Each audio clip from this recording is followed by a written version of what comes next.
In this video, we will talk about how to change mouse cursor in Windows 10.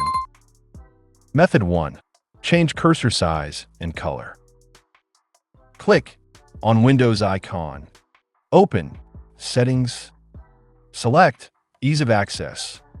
On the left, select Mouse Pointer. From here, you can adjust the size by making cursor bigger or smaller. Alongside, you can change pointer color like white, black, inverted, or custom color. Method 2. Change cursor theme. Click in Windows Search. Type Mouse Settings. Select Open. Scroll down. Click on Additional Mouse Options. You could see this option on the right side. Select Pointers tab. Under Scheme, select Different Cursor Style. Afterwards, click on Apply and OK. That's all for today. See you in the next video.